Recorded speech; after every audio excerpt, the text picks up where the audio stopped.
Bienvenue sur Teach. Ah, que je suis content de commencer cette semaine avec vous. Bienvenue dans votre émission pour l'enseignement et la maturité spirituelle. Ce programme a été conçu pour vous permettre de devenir des véritables disciples de Jésus-Christ qui sont capables de connaître, vivre et imiter la vie de Jésus-Christ à travers la Bible, bien sûr, la parole de Dieu. Le début de cette semaine, bien sûr, c'est la suite de la semaine passée. Nous sommes en train de continuer le grand thème des méthodes d'études bibliques. Pourquoi étudier la Bible et comment s'y prendre? On a déjà commencé à apprendre ce qu'on appelle la méthode d'étude inductive. À l'intérieur, il y a observation, interprétation et application. Aujourd'hui, donc, nous allons nous poser la question, quelles sont les règles pour interpréter la Bible? Parce que nous sommes au point 2 de l'étude inductive. Quelles sont les règles pour interpréter la Bible? Alors, let's teach. Grandissons ensemble. J'aimerais commencer par vous dire que lorsqu'on voit la Bible, on doit toujours, pour quiconque veut interpréter la Bible, doit toujours se souvenir de ces deux choses. C'est que dans la Bible, il y a deux différents types d'inspiration. On appelle ça l'inspiration verbale et l'inspiration plénière. C'est-à-dire, la Bible est inspirée de Dieu. Quand on appelle l'inspiration verbale, c'est-à-dire que la Bible est inspirée de Dieu, chaque mot, chaque parole, les manuscrits originaux, chaque mot fut inspiré par Dieu. Quand on dit aussi que l'inspiration est plénière, ça veut juste dire que la Bible complète, par opposition à une inspiration partielle, où une partie de la Bible est inspirée, une autre n'est que totalement humaine. Celui qui veut réellement interpréter la Bible, réellement vivre un disciple de Jésus doit savoir. Chaque mot est inspiré par Dieu, toute la Bible est inspirée par Dieu. Il y a certaines personnes qui regardent dans la Bible comme un livre où il y a quelques phrases de Dieu, quelques parties où Dieu a parlé, seulement au moment où les prophètes ont dit Dieu a parlé. Or, la Bible elle-même reconnaît que elle est inspirée de Dieu. Même quand on racontait une histoire des faits, de comment Jésus a vécu en 4 angles différents, 4 auteurs, chaque auteur est inspiré de Dieu. Lisons ensemble 2 Timothée chapitre 3, verset 16. 2 Timothée chapitre 3, verset 16. Car toute l'écriture a été rédigée sous l'inspiration de Dieu. C'est pourquoi elle est utile pour nous enseigner la vérité et nous en persuader, pour apprendre à nous connaître et pour nous convaincre de péché, pour refuter les erreurs et rectifier nos pensées. Elle nous aide à réformer notre conduite et nous rend capables de mener une vie juste et disciplinée, conforme à la volonté de Dieu. Voilà, car toute l'écriture a été rédigée sous l'inspiration. J'aime bien cette traduction. L'écriture, dans toute son entièreté, a été rédigée sous l'inspiration. 2 Pierre, chapitre 1, le verset 20 à 21, la Bible dit « Notez avant tout qu'aucune prophétie de l'Écriture ne reflète la pensée personnelle de son auteur. Un message prophétique n'émane jamais d'un caprice. Un message prophétique n'émane jamais d'un caprice humain. Ces saints hommes de Dieu ont parlé parce que le Saint-Esprit les y poussait. Et ils ont prononcé les paroles que Dieu leur inspirait. » Ces hommes ont parlé, pas parce que c'était juste des caprices des hommes. Dieu leur a insufflé la pensée qu'ils devaient écrire.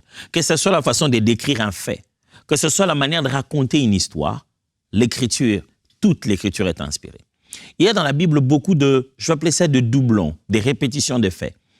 Que ce soit dans un roi, qui reviennent encore dans Chroniques, 1 roi, 2 rois, 1 chronique, 2 chroniques, vous trouvez beaucoup de répétitions de faits. Quelque chose qui s'est passé dans Néhémie se retrouve aussi dans Esdras. Ils étaient contemporains, ils ont vécu la même histoire. Le même Paul écrit à l'église d'Éphèse, écrit aussi aux Colossiens, plus de 90%, il écrit plus ou moins la même chose. Mais chaque fois que ces choses sont répétées, il s'agit toujours de l'inspiration de Dieu et chacune de ces parties est réellement inspirée, pleinement inspiré par Dieu. Maintenant qu'on est ensemble convaincus que la Bible dans son entièreté est inspirée par Dieu, mot par mot, alors nous pouvons aborder la question d'interpréter la Bible. Je veux que vous puissiez comprendre l'approche de cette émission. teach a pour but de vous informer. C'est-à-dire qu'il y aura toujours certaines informations, des mots inhabituels, ainsi de suite, un disciple doit apprendre. Mais aussi de vous former. C'est-à-dire qu'on va ordonner les informations que vous aviez déjà et celles que vous découvrez pour que vous les ayez de façon systématique dans votre tête. Alors, il y aura toujours un petit côté comme si ça ressemblait à une école. Bien sûr, c'est ça être un disciple. Et enfin, teach a pour but de vous amener à la transformation. Ce que nous vous apprenons et ce que nous partageons ensemble ici, c'est pour qu'une fois qu'on ait compris le processus mental, on laisse couler jusqu'à vivre cela en réalité. Donc, lorsque je parle ici des règles pour interpréter la Bible, ce n'est pas pour que vous deveniez un juge des Écritures dans votre assemblée. En disant, non, ce qu'il a dit là, c'est du n'importe quoi. Moi, j'avais suivi Teach. Dans Teach, on ne dit pas ça. Non. Le but, c'est que chacun de nous ayant appris ces choses, vive la parole de Dieu, comprenne la parole de Dieu pour lui, suive le Seigneur Jésus-Christ. Alors, interpréter, quand on étudie la Bible, lorsqu'on arrive à l'étape d'interpréter, on se pose la question, qu'est-ce que cela signifie? On veut comprendre le sens. Les principes de l'interprétation est de découvrir ce que l'auteur voulait dire au travers de ce qu'il a écrit. Il y a toujours ce qu'on dit et ce qu'on voulait dire. Il y a toujours ce qu'on écrit et ce qu'on voulait écrire, ou bien ce qu'on voulait dire. Ce qu'on voulait dire, c'est vraiment l'intention, c'est vraiment la pensée qu'on a. Ce qu'on dit, c'est les vocabulaires qu'on utilise. Je ne sais pas si ça vous est déjà arrivé, mais moi, ça m'est arrivé plusieurs fois.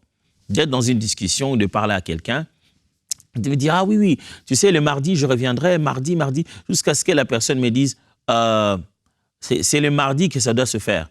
Moi, je dis quoi? Non, mais tu disais mercredi. Franchement, dans ma tête, je n'ai même pas un instant dit mercredi. Je pensais que je disais mardi chaque fois. Dans ma tête, ça sonne mardi parce que je sais que c'est mardi. Mais dans ma bouche, je continue à dire mercredi. Donc, il ne suffit pas juste de savoir que dit l'auteur, mais que pense l'auteur. Qu'est-ce que l'auteur voulait dire, nous faire comprendre, mais aussi qu'est-ce que les premiers interlocuteurs et les premiers destinataires ont compris. Qu'est-ce que l'auteur voulait dire et ceux qui étaient devant lui, qu'est-ce qu'ils ont compris de ça? Qu'est-ce qu'ils étaient censés comprendre? Et qu'est-ce que ceux à qui il a destiné ça, premièrement? Vous ne pouvez pas comprendre du livre d'Éphésiens ce que Paul ne voulait pas que les Éphésiens eux-mêmes comprennent. Non, les premiers destinataires, les premiers interlocuteurs, ce sont vers eux que l'auteur parle.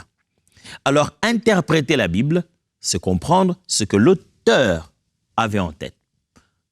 Déduire ce que l'auteur avait en tête. Déduire ce que son auditoire a compris, ses interlocuteurs ont compris, ses destinataires ont compris. C'est ça, interpréter la Bible. Je vais vous lire Marc chapitre 7, versets 2 à 4. Parce que interpréter la Bible demande le contexte et aussi d'examiner les règles de l'interprétation. Vous devez avoir les règles du contexte et les règles de l'interprétation. Le texte là, lisons-le.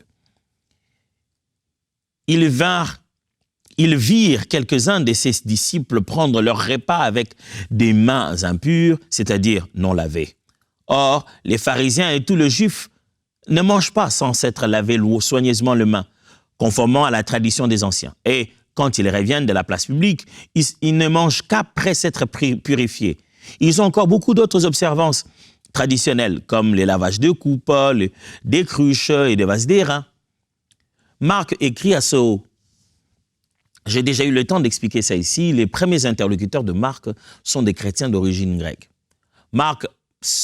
On raconte que Marc a été un des interprètes de Pierre pendant ces moments de prédication, quoique les liens de famille ou de parenté. Mais il l'interprétait beaucoup aussi quand Pierre allait enseigner la parole de Dieu parce qu'il avait un meilleur niveau d'expression du grec. Et lorsque Pierre semblerait qu'il n'était plus dans le parage, les gens qui écoutaient la prédication l'ont réclamé, mais les choses qu'il nous disait là, on aimerait les écouter. Est-ce qu'il n'y a pas un document pour ça? Marc écrit pour résumer les prédications de Pierre et il est le tout premier à écrire. C'est pourquoi le livre de Marc est le plus court parce que c'est c'est comme si on essayait d'écrire les dires de quelqu'un. Il y a très peu d'indices de temps, il y a très peu d'élaboration dans la façon de raconter certaines histoires, parce qu'il s'agit de résumer aussi ou de réécrire ici ce qui était prêché.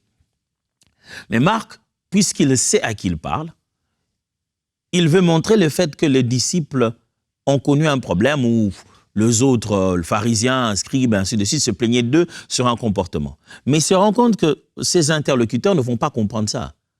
Les gens se plaignent parce que d'autres n'ont pas lavé les mains. C'est quoi l'affaire? Alors, il leur explique dans le contexte de la vie des Juifs, dans la pratique du judaïsme, combien c'était important de se laver les mains. Ce n'était pas seulement un geste d'hygiène, mais aussi un geste rituel.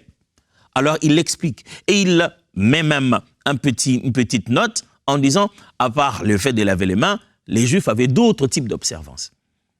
Cette partie-là, c'est important pour la contextualisation.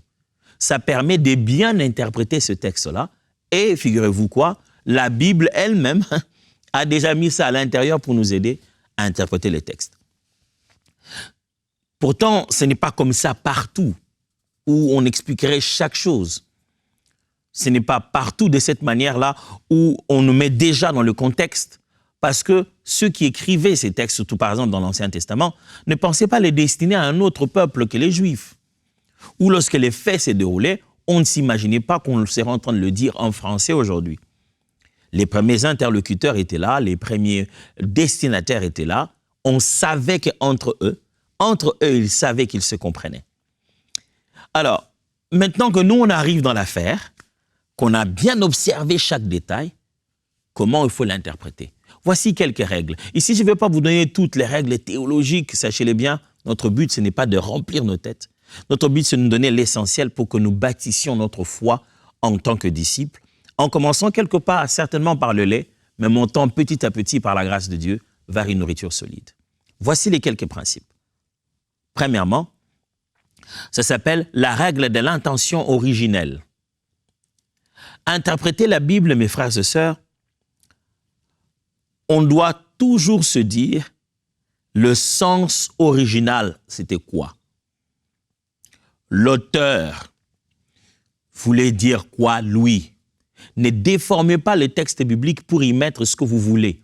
Ne regardez pas les textes en disant « Ah, moi, chaque fois qu'on dit ça, moi, j'ai toujours pensé à… » Non, non, non. Il ne s'agit pas que toi, tu penses à quelque chose quand tu entends cette phrase-là. Il s'agit à toi de comprendre ce que ce texte-là dit. Je me rappelle une fois, un ami m'a raconté quelque chose s'est passé une fois, ils étaient en retraite de la jeunesse et l'un des responsables de la jeunesse dirigeait une étude biblique. Il dirigeait l'étude biblique et il a cité un texte, c'était un texte de psaume. Et c'est ça que les jeunes étaient en train d'étudier. Et la Bible dit, les fils sont une bénédiction de l'Éternel, heureux celui qui en remplit son carquois. Et les jeunes étaient un peu perdus, ils s'est dit, bah, le mot carquois là, ça signifie quoi? On s'est mis à débattre, oui, carquois, surtout quand on lit la Bible dans la version Ségon. Il y a bien de petits mots comme ça qui sont assez anciens.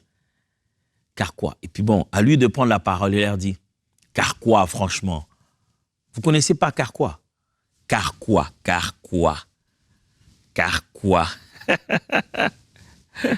Son geste ne disait pas carquois du tout. Son geste, il voulait bien expliquer, mais ce qu'il montrait là, c'est pas ça le carquois. Pas du tout. Mais c'était lui l'encadreur pourtant. Si il n'a pas compris ce que les autres ont compris à l'époque de la Bible, tout le monde est perdu. Imaginez-vous que ces jeunes-là, ils finissent leur méditation en se disant que c'est ça carquois. Ils ne s'imaginent pas que carquois, c'est là, et on tire la flèche, on y met les flèches, d'autres les mettent de ce côté-ci. C'est le porte-flèche. Pour eux, carquois, c'était carrément, pour eux, c'est ça, la lance qui est le carquois. Et lorsque un texte se met à vous dire autre chose, vous ne comprenez pas le sens originel du texte, vous ne pouvez pas bien interpréter la Bible. Alors la Bible, l'interprétation de la Bible exige que vous puissiez comprendre originellement que voulait dire ces textes-là, son sens original, son sens à l'origine. Deuxième règle, la règle du sens littéral. Il est demandé que lorsqu'on interprète la Bible, on puisse d'abord considérer que la Bible dit ce qu'elle dit. Pas elle voulait dire quelque chose. Que tout ce que la Bible raconte est tel que la Bible raconte d'abord. Si vous prenez tous les textes de la Bible et commencez déjà à chercher un sens allégorique, mystique, vous pouvez vous perdre. On dit que Jésus entrant dans la maison de la belle-mère de Pierre, Jésus entra vraiment dans la maison de la belle-mère de Pierre. Ne commencez pas par... Vous voyez, Jésus, quand il entre dans la maison de belle-mère de Pierre, c'est comme amener l'évangélisation dans sa belle famille. Waouh! Quelle révélation, diraient certains. Mais vous êtes allé complètement à côté. Jésus était vraiment, physiquement, entré dans la maison de Pierre où il a trouvé sa belle-mère. Donc, ça, c'est ce qui s'est passé. Pour interpréter la Bible, considérez d'abord que les choses sont telles qu'on les a dites. Il existe bien sûr des sens symboliques, allégoriques, figuratifs, des paraboles même dans la Bible. Mais chaque fait est tel que la Bible dit. Considérez les choses d'abord de façon littérale. Troisième règle, la règle de logique. Mes amis, c'est la Bible. Le Saint-Esprit nous inspire. Dieu nous demande de la lire, de la méditer. Dieu sait que nous fournissons un effort d'abord intellectuel avant de pouvoir découvrir cette affaire spirituelle qui est à l'intérieur. Donc la Bible est un document de logique. Il faudrait qu'il existe naturellement les règles logiques de langage, normales de grammaire. Ce sont des langues. Afin que signifie afin que. C'est-à-dire la logique d'une langue, la logique d'une réflexion est à l'intérieur. On doit respecter cela. Quand vous voulez interpréter la Bible, respectez les règles de la logique. Je ne parle pas nécessairement de la logique formelle, des prémices et des conclusions et des syllogismes nécessairement. Je parle du bon sens ici. Du reste, vous savez que la Bible dit dans Jean chapitre 1er, au premier verset, n'est-ce pas? Au commencement était la parole était avec Dieu et la parole était Dieu. Le texte dit, au commencement était le logos était avec Dieu. Le mot logos ne se traduit pas seulement par parole, il se traduit aussi par logique. On pourrait dire qu'au commencement, il y avait une logique de Dieu. Dieu a toujours eu sa façon de voir les choses. Et Dieu, au commencement, a sa propre logique. Quand vous commencez à étudier la Bible, il y a une logique à l'intérieur. La Bible n'est pas une folie. La Bible est une logique parce que Dieu lui-même est logique. Mais ce n'est pas la logique formelle, c'est peut-être pas la logique des hommes, mais il y a une logique que toute langue, tout langage devrait respecter. Troisièmement, quand vous voulez étudier la Bible, vous voulez interpréter la Bible ici, il y a une autre règle, on appelle ça le principe christologique. Ok, attendez. Christologique. Pasteur Atom Seletich, il y a beaucoup de gros mots. Désolé, c'est pas moi qui l'ai inventé. Il va juste dire par là le principe selon lequel toute la Bible doit être interprétée en tenant compte de Jésus-Christ comme le thème principal. C'est-à-dire, tenez compte du fait que dans l'Ancien comme dans le Nouveau, il était question de lui. Interpréter la Bible à la lumière de Christ. Certains trouvaient encore un mot plus compliqué. Ils diraient l'interprétation christocentrique. Mais tenez compte du fait que Jésus devait venir, il a été promis. Il est venu, il a vécu, mort et ressuscité, et reviendra bientôt. Et c'est lui le thème principal de la parole de Dieu. Tenez compte de ça. Cinquièmement, ça s'appelle la règle de l'unité. C'est-à-dire, laissez la Bible vous aider à comprendre d'autres passages de la Bible. La Bible ne se comprend que par la Bible. Laissez la Bible vous expliquer elle-même ce qu'elle veut dire. L'essence de certains mots se trouve à travers des passages similaires. Ce n'est pas toujours en allant vers un dictionnaire de langue que vous comprendrez un mot de la Bible. Parce que son sens peut être essentiellement biblique et non pas grammatical comme on l'utilise d'habitude. Ça veut dire la Bible peut être en train de l'utiliser dans son sens propre. Alors, la Bible est une. Laissez la Bible s'interpréter elle-même. Laissez une partie de la Bible interpréter l'autre. On dit que l'on interprète le nouveau par l'ancien. On interprète, on trouve l'éclairage du nouveau. L'ancien s'accomplit dans le nouveau et on interprète le nouveau par l'ancien. Donc, ces deux parties de la Bible sont une. et vous permettre de bien interpréter la parole de Dieu. 6. La règle de la prise en compte du contexte.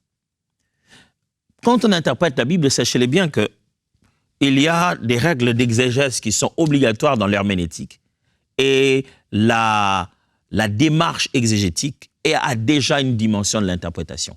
Vous ne devez plus avoir peur de ces termes, n'est-ce pas? On a déjà vu ça ensemble.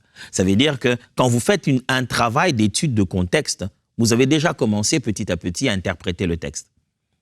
Et quiconque interprète les textes est obligé d'avoir pris en compte le contexte. La règle donc de la prise en compte du contexte signifie que vous devez tenir compte de la totalité des éléments qui vous permettent de comprendre ce texte, comprendre ce mot. Les autres mots, les autres passages, les autres versets, les autres livres, les autres écrits du même auteur, tous les éléments qui sont autour de la compréhension d'un texte. Est-ce que vous savez, voilà, je vais vous scandaliser. Est-ce que vous savez que la Bible dit qu'il n'y a pas de Dieu? Oh! Est-ce que vous savez que la Bible dit qu'il n'y a pas de Dieu? Attendez avant d'aller loin. Je ne suis pas en train d'affirmer.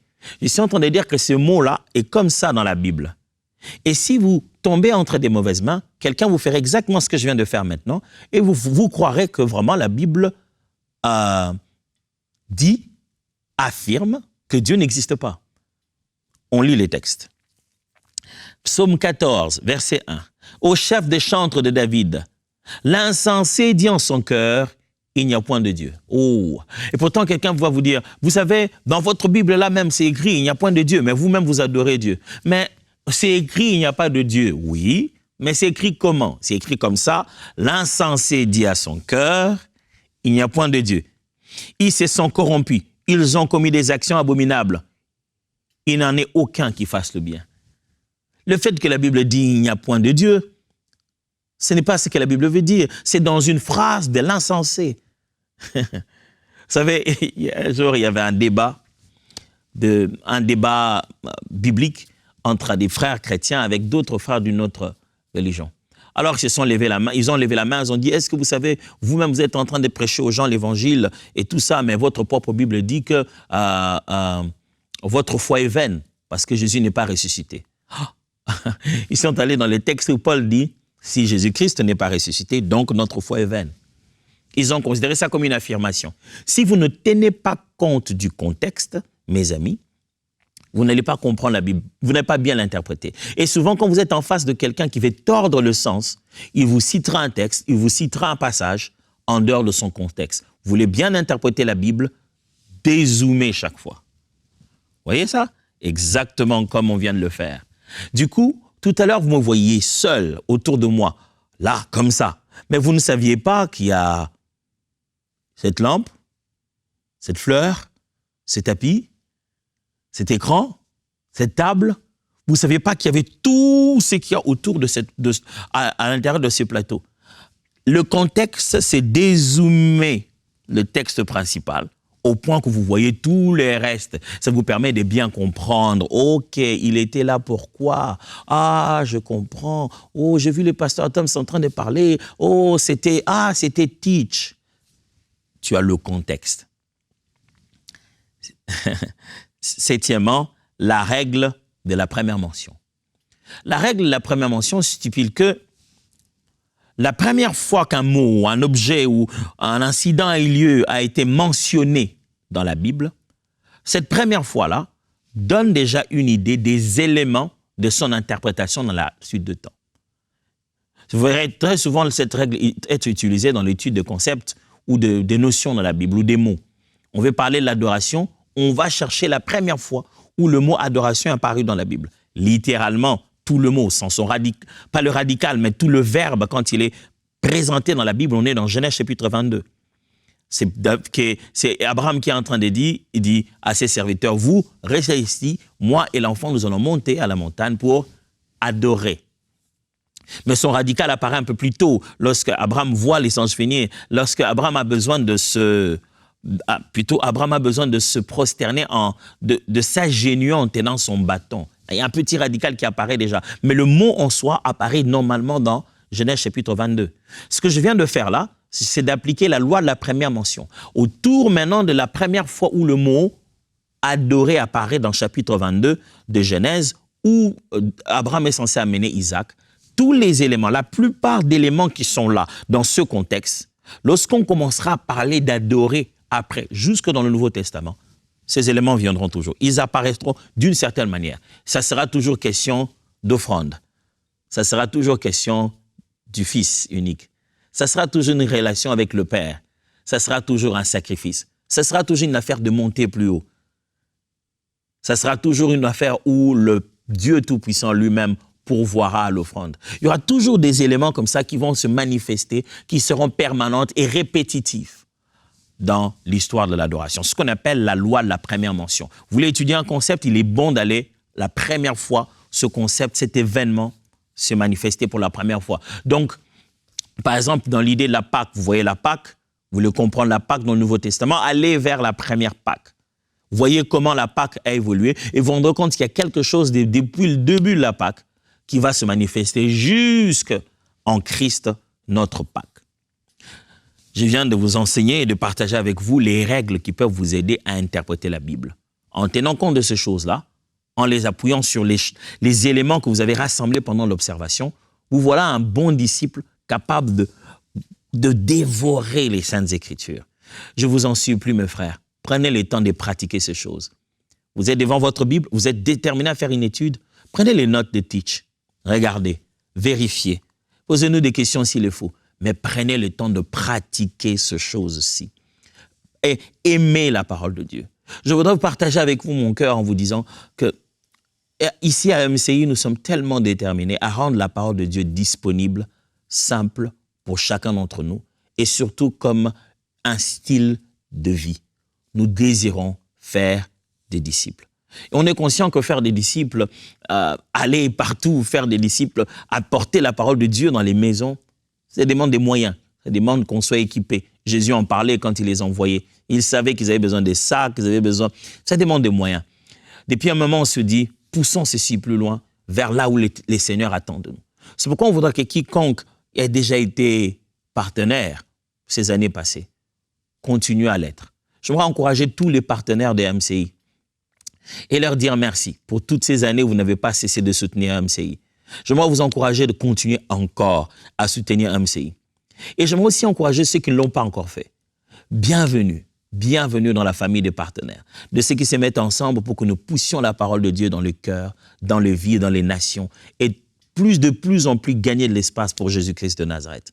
Nous sommes en pleine campagne où on voudrait que vous puissiez vous rejoindre à nous. Puissiez nous joindre dans ce grand programme, dans ce grand défi que nous avons de l'Évangile. 20 000 partenaires, dont chacun donnerait 35 € par mois seulement. Mais ce sont des partenaires mensuels. Chaque partenaire a décidé que chaque mois, il donnerait 35 €. Et ces 35 € vont beaucoup nous aider. Alors, à travers ce que vous allez donner, il y a une merveilleuse application qui rendra encore très facile la tâche que nous sommes en train de faire avec Teach et qui vous aidera à bien grandir dans votre foi.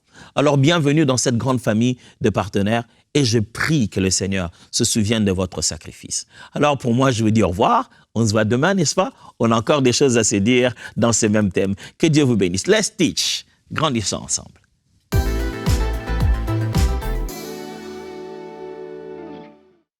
Je ne sais pas pour vous, mais j'aime beaucoup méditer et étudier la parole de Dieu. Et jusqu'à présent, je l'ai fait à travers de différents commentaires bibliques dans des livres. Mais maintenant, pour la toute première fois, de manière entièrement gratuite, les commentaires bibliques Esprit et Vie seront disponibles dans l'application Ma Bible.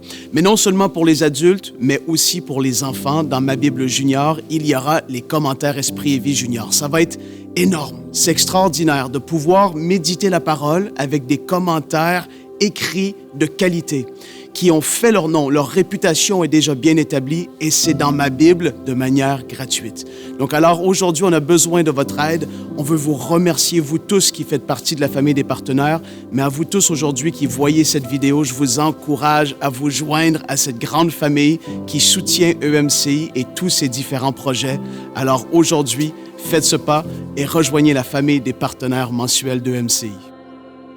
Dès maintenant, faites partie des 20 000 partenaires mensuels qui porteront la vision d'EMCI et qui l'amèneront encore plus loin. Pour faire votre don, rendez-vous sur emcitv.com/20 000.